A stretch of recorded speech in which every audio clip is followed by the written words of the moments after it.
Namaskaram, Andy. Thank you so much. This is the stage every director would love to stand. I'm really standing here. Thank you. నీ వల్ల అది అయింది. Thank you. ఇది చాలామందికి thanks చెప్పాలి. ఆడియన్స్కి first of all thank you. Movie response చాలా screen వెళ్ళి చూసాము. అందరూ మంచి రియాక్షన్ ఇస్తున్నారు, కనెక్ట్ అవుతున్నారు. So really I felt happy because paper నుంచి అది స్క్రీన్కి ట్రాన్స్లేట్ అయినప్పుడు ఇది వర్కౌట్ అవుతుందా లేదా అన్నది యాజ్ యూజువల్ అందరికీ ఒక డైరెక్టర్కి అది ఉంటుంది, కానీ స్క్రీన్లో అది చూసినప్పుడు చాలా హ్యాపీగా ఫీల్ అయ్యాను. And thanks to I'll come last to the producers. First, Ravi sir, music.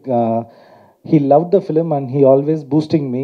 ఇది ఖచ్చితంగా వర్కౌట్ అవుతుంది, మనం ఏదైనా గట్టిగా ఎక్స్పెరిమెంట్ చేద్దాం మ్యూజిక్లో, సౌండ్లో అని మాట్లాడి అలా తీసుకొచ్చారు. సీరియస్లీ ఇది వెస్టర్న్ క్లాసికల్ ఫ్యూషన్ అలా ఒకటి ట్రై చేసి ఎలా కంటెంట్ ఉందో అలాగే మ్యూజిక్ కూడా ట్రై చేసాము.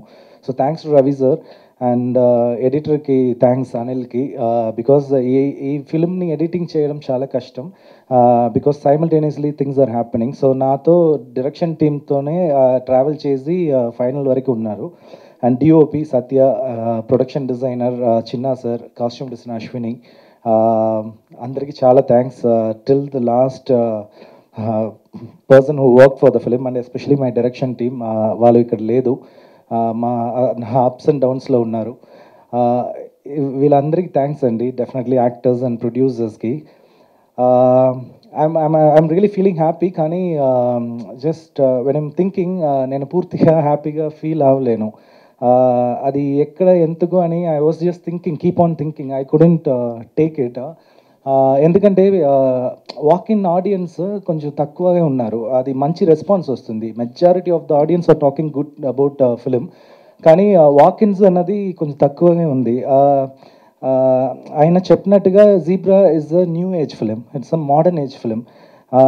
ఈ ఫిలిం ఒక మనకు తెలిసిన వరల్డ్, బ్యాంకింగ్ వరల్డ్, అక్కడ మనకు తెలిసిన the crimes what we don't know అది గురించి మాట్లాడుతుంది, అండ్ హ్యూమన్ ఎమోషన్స్ గురించి మాట్లాడుతుంది.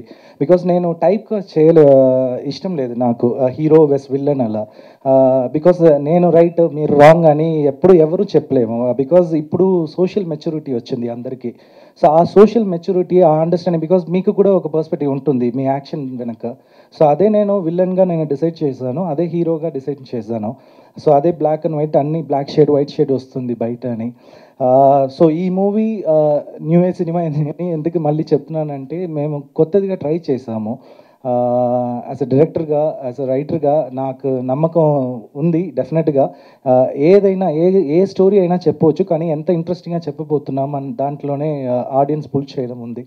So we believe that we did it, but that walk in customers audience are very less, అది ఒక పాయింట్. ఇంకొకటి లాజికల్ ఎరర్స్, అది కొన్ని ఇది నేను అడ్రస్ చేశాను. The thing is, this story is about ego war. ఇప్పుడు మలయాళంలో ఒక రైటర్ ఉన్నారు, సచి అని, late Sachy, is no more now. ఆయన రాసుకున్న Ayyappanum Koshiyum and driving licence రెండు ఒక్కటే స్టోరీ, ఒకటే, ఇద్దరికి మధ్యలో వస్తున్న ఈగో వార్. అదే ఇక్కడ నేను పెట్టాను, కానీ అది స్టోరీ చెప్పిన విధానంలో అన్ని స్క్రీన్ ప్లే మారుతుంది. So that is what I also tried. So అలాంటి ఒక మూవీని ఇక్కడ తీసుకొచ్చినప్పుడు నేను ఇక్కడ గ్రౌండ్ రియాలిటీ తెలుసుకోవాలి. నేను తమిళనాడు నుంచి వచ్చాను, నాకు ఇక్కడ కల్చర్ అంత తెలియదు, సారీ టు సే దిస్. కానీ నేను తెలుగు నేర్చుకొని దాంట్లో మీకు ఎంత హానెస్ట్గా అది పెట్టాలో అంత హానెస్ట్గా డైలాగ్ రైటర్తో, నా కో రైటర్ యువతో కూర్చొని, so we design each and every dialogues and everything, ఇలా ఉండాలి, ఇలా మాట్లాడాలి, ఈయనకి ఇంత బ్యాక్గ్రౌండ్ ఉండాలి, బాబా అంటే అక్కడి నుంచి వస్తున్నారు, అది ఓల్డ్ సిటీ నుంచి అంటే ఓల్డ్ సిటీ వెళ్ళి అక్కడ గ్రౌండ్ వర్క్ చేసి ఇద్దరితో మాట్లాడి, ముగ్గురితో మాట్లాడి, ఓకే ఆ సౌండింగ్ గురించి విన్ని అలా తీసుకొచ్చాము. So I just wanted to be very true to the genre and true to the audience as well. So అలా చేసిన మూవీ ఇది. వీ ట్రైడ్ అవర్ బెస్ట్ అండి, definitely, and happy that customers అని వస్తుంది, అది ఎందుకని ఆడియన్స్కి చాలా థ్యాంక్స్. అంత అరుస్తున్నారు థియేటర్లో, క్లాపింగ్ వస్తుంది. సీరియస్లీ యాజ్ డైరెక్టర్గా, యాజ్ యాక్టర్, యాజ్ అ ప్రొడ్యూసర్గా మేము అందరూ ఆ మూమెంట్ని ఫీల్ చేశాము. ఇది ఈ మూవీలో నేను అదే మీరు మూవీ చూసిన జస్ట్ ఆడియన్స్కి ఒక్కటే నేను చెప్పాలి, వెళ్ళి థియేటర్కి వెళ్ళి మూవీ చూడండి. చూసిన వాళ్ళు మిగతా వాళ్ళకి చెప్పండి. ఇంకా చూడలేకపోతే వెళ్ళి చూసి మళ్ళీ చెప్పండి. ఇది వర్డ్ స్ప్రెడ్ అవ్వాలి. మాకు అదే కావాలి. రివ్యూవర్స్ అండ్ అందరికీ మీరు ఏదైనా క్రిటిక్ పాయింట్ ఇస్తే అది ఈ మూవీ ఇంకా మంచిగా రావాలి అన్న ఇంటెన్షన్తో చెప్తున్నారు. కాబట్టి I'm really happy for that. I'm sincerely thanking for that. So మీ పాయింట్ని డెఫినెట్గా నేను తీసుకుంటాను. ఎందుకంటే పెంగ్విన్ నుంచి వచ్చినప్పుడు అది కరెక్ట్ చేసి ఇది చేశాను. Every stage of my life I'm learning something. దీంట్లో కూడా ఒక లెసన్ నేను టేక్ అవే ఉంది నాకు జీబ్రాలో. మేము మా బ్రేవరీని ఈ మూవీలో చూపించాము. నేను, ప్రొడ్యూసర్స్, యాక్టర్స్ అందరూ. లక్ మీ దగ్గర ఉంది, అది మీరే ఇవ్వాలి. బికాజ్ మీరు లేకుండా ఇది బికాజ్ ఎందుకు నేను చెప్తున్నానంటే we have very limited space of time. ఇంకా కొంచెం రోజులు వైల్డ్ ఫైర్ రాబోతుంది. So we have only very limited time to hold this one.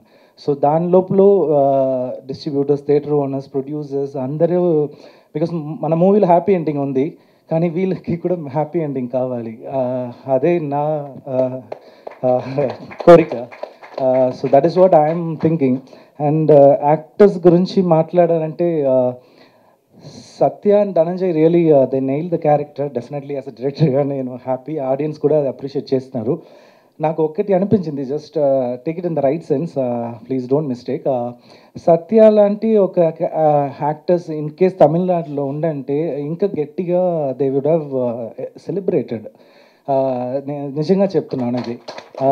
Because these kind of actors was very true to the script అన్నది, character అన్నది అంత ఈజీగా దొరకదండి definitely. Because వేరెవరికైనా వెళ్తే maybe the things would have changed definitely. I would have met the compromise. But చెయ్యాలి, of course directors చెయ్యాలి, compromise చెయ్యాలి, నేనే చెప్తున్నాను. కానీ వాళ్ళకి అది అఫెక్ట్ అవ్వకూడదు, మనకి అఫెక్ట్ అవ్వకూడదు, అలా ఆ మీటర్లో పెట్టాలి. కానీ ఈ క్యారెక్టర్ నమ్మి సత్య అండ్ ధనంజయ్ అని మిగతా ఉన్న క్యారెక్టర్స్ ఏమీ అడగలేదు. ఎలా ఉందో అది అలాగే ఇచ్చారు. Seriously thank you so much for each and every actors and producers. ఇలాంటి కంటెంట్ని నమ్మి కోట్లుగా డబ్బు పెట్టి అది మీ ముందు తీసుకురావడం అన్నది కొంతమంది ఉన్నారు అంతే. Definitely these people are done the justice to the script. అందుకే నేను అడుగుతున్నాను, మీరు media, respectable media fraternity, I have a huge respect on you, truly from bottom of my heart. మీరు వెళ్ళి చెప్పండి, ఆడియన్స్ని తీసుకురమ్మండి please. Audience also you have to come and watch it in theatres. ఇది థియేటర్ ఎక్స్పీరియన్స్ ఖచ్చితంగా దొరుకుతుంది. Floss yes, human, అదే నా మూవీ అదే. ఫైనల్గా నేను దీంతో నేను ఫైనల్ క్లోజ్ చేస్తా. నేను ఈ మూవీ రాసుకున్నప్పుడు నాకు ఒక స్టోరీ అప్పుడప్పుడు గుర్తు వస్తుంది. అది ఏమంటే, ఇప్పుడు ఒక బుచ్చర్ ఒక కత్తిని తీసుకుని ఒక ఆవుని just chasing some cow and he just running right left అని ఒక స్ట్రీట్ వెళ్ళింది. ఆవు రైట్ సైడ్ వెళ్ళింది. స్ట్రీట్ మధ్యలో గాంధీజీ ఉన్నారు. ఆ బుచ్చర్ వచ్చి గాంధీజీతో ఎటు వెళ్ళింది, ఏ వైపు వెళ్ళింది అన్నప్పుడు గాంధీజీ ఏం చెప్తారు? He is a moral who doesn't lie. He is a man who has this ethical standard, and the same time he will not harm anyone. అది కూడా ఆయన ఇది. సో ఇప్పుడు అక్కడ మారల్ స్టాండ్ తీసుకోవాలి, లేకపోతే ఎథికల్ స్టాండ్ తీసుకోవాలి. సో అలాంటి సిచ్యువేషన్ని పెట్టి ఒక్కొక్క క్యారెక్టర్ డిజైన్ చేశాను. సో అలాగే దీంట్లో కూడా అన్ని మేమందరం, మా టీం అందరం అలాగే ఎథికల్ ఎక్కడ ఉండాలి, మారల్ ఎక్కడ ఉండాలి అని సిచ్యువేషన్ పెట్టి రియాక్ట్ చేస్తున్నాము. ఈరోజు నేను చెప్తున్నాను, మీరు లేకుండా ఈ మూవీ ఖచ్చితంగా ఈ స్టేజ్ కూడా definitely it is very new to me. I wouldn't get it because you gave this. Thank you so much. Please support us. Thank you. Thanks lot. Thank you so much. Zebra